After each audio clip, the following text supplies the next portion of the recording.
You know what? I did that personally. I asked myself this simple question. What makes me the most happy? I asked myself that question. That's not an easy one. You know what? I do a lot of things in my life. Ask yourself that question. Try. You're going to find where you are. Probably not in God. I'm talking about the inner man. You know, see, my brother, when I stay away from the pulpit, I stay away from the pulpit. Because I just want to talk to you. Ask you that question. I did. And I have to go back. Check my life. When was I happy?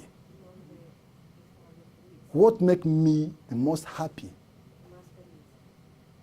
I have to, I decide to get an answer to that question. I'm not talking about, there are things, you can watch a good movie, whatever it is. You can sing, whatever it is. But there are things in your life that make you really happy. I'm not talking about that happiness of people making a joke. I'm not talking about that. The things that okay, this is the way I found out. Like I was telling what will make you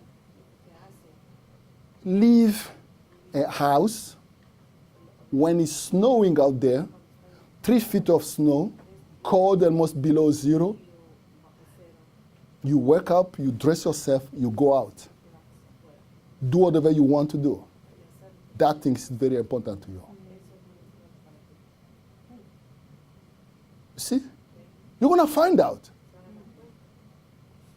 If it was not important, you're going to stay home. I mean, this is not a simple question. If you want, like I was telling, I have so many tricks to define the things that are important. That I'm talking about. So let me move quickly because I have 20 minutes to finish. So I stay longer because I want to touch the person that is inside each one of us. Don't tell me that you come to church. Yes, that's fine. I like it. But that's not what I want talking about today. I want to talk to the person that made you come to church. You see what I said? There was someone in you. Now, if you just came to church because the pastor going to ask you, I didn't see you last two weeks. Where were you? You are in big trouble. You have to deal with that. I would rather you stay home. Something came in my mind. I remember it was like 80s. The first time when I met this message. I was not a Christian. I graduated, I became an engineer, I started to make a lot of money. I was not a Christian. I didn't know God. I was working on a president's office, making a lot of money at that time. I didn't know God. Nobody really has sat with me to tell me about God. Now you guys, you are young like this, you know about God. I was already almost married. I didn't know about God. I told that my wife is the one who gave me my first Bible. Now, so once we moved from Bukavu, went to Inga, which is 2000, where the company sent us in a different town. It was way far.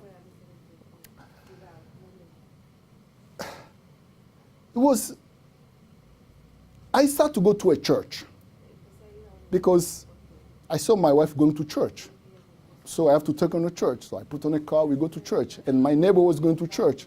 Everybody was going to church on Sunday. So I go to church too.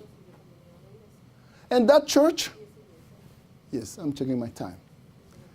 I don't know if they call that, the offering was a competition. For the offering was a competition. So they will take a big basin big basin they put here. They start to sing. The offering will take like when you look at a service of 3 or 4 hour service, or 2 hours of offering, 2 hours of preaching. Offering, 1 hour sometimes, just offering. So then we start to sing. People passing by, you pass, people coming like one by one. You come and you drop the money. You take the money, what you just wave your bill. You put on a basin. And that's the ladies' time now. The ladies will go around, they go around, they are singing very bad thing. You see, really, they are putting the money. Once they're done, they take the basin, they bring another one, empty one. Now it's the men's turn to go. The men, now you go. You then sing, you are putting money. While we are doing that, they are counting the money that the lady already gave. So once they're done with the man, they come with the result. Okay, the lady have done this, they put on a board. And they done, after that, they count the men, they put on the lady has won. So now you men, you are going to let the women win on you? You cannot let that go. Oh no, we need a nego round because we cannot let the women do that. Well, how the devil is tricky. Now, this is not the kicker of the story. So but we played that game. And on that church, I was an engineer at that time, and my neighbor was a doctor, was friends. So my wife and his wife, she's also a sister. Now she got the message. They were also, so when they come, when they need money, all the ladies will go to my wife. I said, Mama, the men are winning on us. So my wife will do everything to bring more money because we are kind of the people who had money in the church to make the women look good. They go to the doctor's wife, they do the same thing. So, And then when the women, they come to me now. I say, women are winning. So I have to put more money. If I went to Dr. Elianza, they do the same thing. Sometimes if I don't have money, I will take a piece of paper. Whatever number I put on a piece of paper, I just put my count as money. Because then we come home to get the equivalent of the number that I put on a piece of paper. Now, you can imagine the kind of church we were going. Anyway, long story short, I could not handle that. I decided, I said, I need to find where God is. You know what I was doing? My wife knows. I used to take my car, go to a bush, really. I drive to a place under the trees on a bush, way nobody's there. And I said, this is where I'm going to meet you, God. You need to show yourself here. I did that for months. When I was telling my brothers here, we talk about fasting 3 days without water, just trying to meet God. Why I say this story? If something is burning on you, you want to be on a good relationship with God, you are going to do something. Oh, let me rush on this. We're going to come back on the story again later. Here is this the point. You have to check yourself. Check the inner man in you. How do you... I don't want to use the word feel. I don't want to use the word feel because sometimes feeling, it becomes like a feeling only. I want all your being. How do you realize when you come to God? Coming to church, what is coming to church for you? What is coming here mean to you? That's what I want you to think. And now, easy to say. If someone that you don't like, the very bad visitor, or you have someone who is bringing the worst of the news, you see how you feel, right? You are dread. It's a dreadful. If it's a bad visitor, you don't want it. You are upset, everything, because there is the bad news is coming. That's the opposite. You are really, you don't like the situation, you are really on a, that's really the way you can tell what is your relationship with God. That's one way to tell how your relationship with God is. Now, I'm going to pick a few examples I put here for 5 or 10 minutes. No, it's many of them. I'm going to just rush on this, then we might come back next time. You know, for example, one I put here, the first example was we talk about those Cleopas and his friend on the road of Emmaus. We heard about that when we talked about the famine. They didn't know the person that were working with them. They didn't know him. They saw someone coming and start to work, so they want to work together. But something happened. It might happen that you didn't know what was going on. So when they were walking, they heard that the Bible said, starting from that book, it started to explain to them everything regarding the Messiah. So the more they were hearing, something was happening inside of them. Amen? That's the something that happened inside of you when you hear God's word. It's very important. Because what you are hearing can change your expectation. Can change what, so you notice that when they reach the house, sometimes, the Bible says Jesus acted like he was passing by. Acting like he was passing. But at that time, something already happened inside of them. You see, that's what it's about. That's why after you come to church, you sit there, you hear. By the time, but that's why we do at the end of the service, they want to know what did happen in the inner man. Did you get something? The service is over, you just people like, oh yeah. It's like they didn't hear anything. You see, they heard something, and they constrained Jesus to say, they were expecting more from the person. Their behavior was like, no, you cannot go. You need to spend the night with us. Why? The point was they wanted something more than what they got. You have to be on that's the only way you can get something from God. Now, you cannot manufacture that. That's the reason why sometimes we look at people and say, well, just let them go. It's tough. You're going to find that it's a fight. The inner man, that man fed in God's word. If you make, that's why I said the seed fall on the ground. If you were not here, you were just like a wayside. You could come in a church, you're going to leave, you didn't get anything. Now, look at that Syrophoenician woman that has the baby was sick. She went to Jesus and said, I want you to heal my babies. The disciple said, no, you'll get away. She didn't give up. She was expecting something from God. Because no matter if you want something from God, nothing can stop you. Nothing. I mean, it's not what you tell me. It's something inside of you. That's what I'm trying to come over and over. Jesus said, no, I don't want to give the food of the children to the dog. Did it change her? It didn't change her. Nothing could stop her because she has something that was more than all the obstacles that they put in front of her. Now, if anything can stop you coming to church, it's a problem. If there's a brother or sister or whatever, they will tell you something that is not right, and you stop your relation with God, there is a problem. You see, it's not about now I'm trying to put this way. And I have nothing to do now with anybody else. It's had to do with the person that is in you. Because that lady has all the reason why not to go to the church. It was not about what they were throwing on her.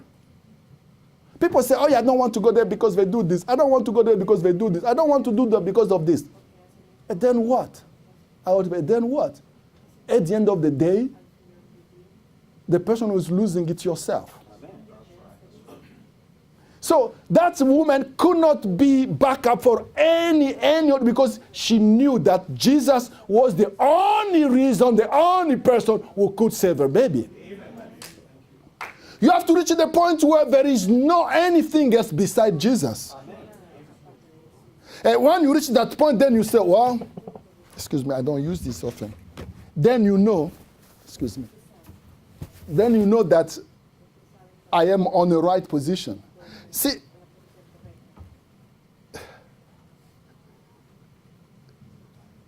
I don't know. Let me put this way. Do you wonder sometimes if you don't see, how do you feel if you don't see a brother and a sister in the church a couple of weeks? Do it comes your mind trying to find out why? Just a simple question come on my mind.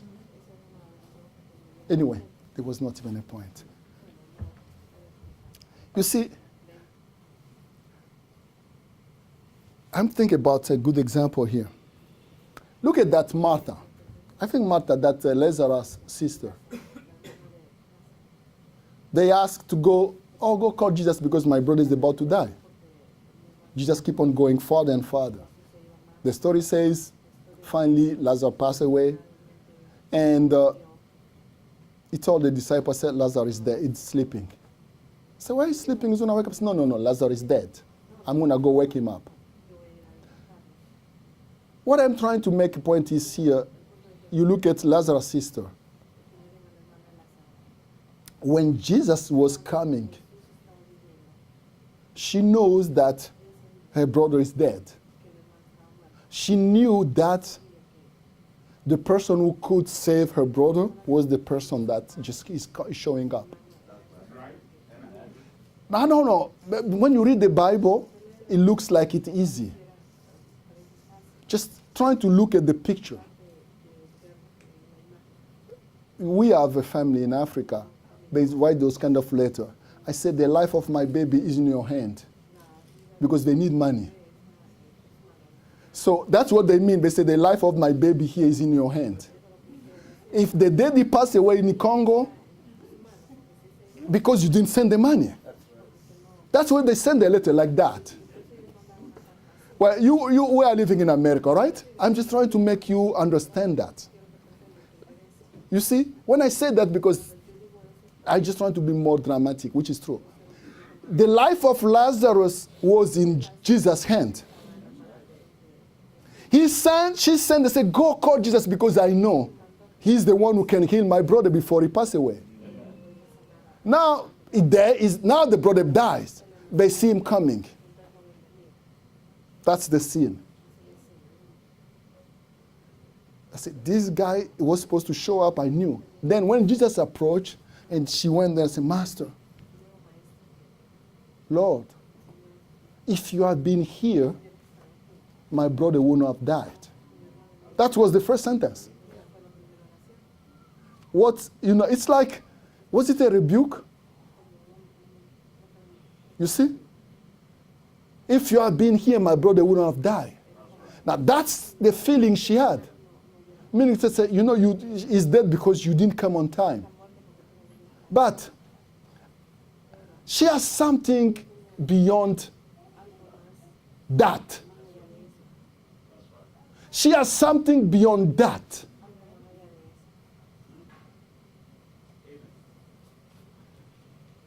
See, that's what I'm talking about. I talk to my sister all the time. Let me be personal here. I want to be personal here. I have a grandchild that is being taken by the social service. Okay? It seems like everything is gone. You know what? If you look at my phone, his face is there. I still believe that child is my child and he's come back. No matter what comes out. Then I was just sometimes, you can reach a point where you were beyond hope. But Jesus is always the one who goes when there is no or more hope. You have to reach a point where your inner man, I'm going to come to that point. Your inner man have to reach a point where everything that you can imagine cannot work. Still, it will work. So when Jesus approached and said, if you were here, my brother would not die. I said, but I know whatever you ask God, He will do. Even now. You see? She knew that even now, if you pray or if you ask, it will work. That's an expectation. So it's not like when you go to God, you got to come to the point where no matter what, if you don't adapt, you cannot manufacture it. I just want to finish with those, couple of things. Man, I don't even know if I'm going to do it. Yeah, we have 10 minutes. I'm going to finish in 10 minutes. Yes. You know the woman with the blood issue? I told you about that. I explained you sometime in the past. The Bible said, she said to herself, if I can do this, my problem will be solved. That's what she was expecting. She didn't go to Jesus, what can I do now? No. She knew that if I can only touch her garment, his garment, I will be healed. Nothing could stop her. That's an expectation. And the Bible says, your faith has saved you. Well, because you have to, so I'm talking about that decision inside of you that will push you. We heard about, I like the men all the time, I always like to think about that. The person who opened the roof because they could not, he wanted to see Jesus. The door were packed, there was no way around. They went to the roof, they make a big hole on the roof, they make on the ceiling to drop in through a rope in front of Jesus that was preaching. Nothing could stop them. I'm just picking all those examples.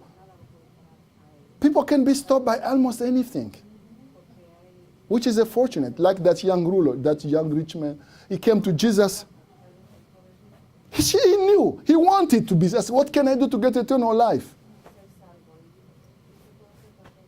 Do this. Stop him. Back up. Just a small test, he failed. I will finish this. Give me 2 minutes. I want to finish by this example. Because I love it, that example. I heard my brother mentioning it about that young girl that was blind from Memphis.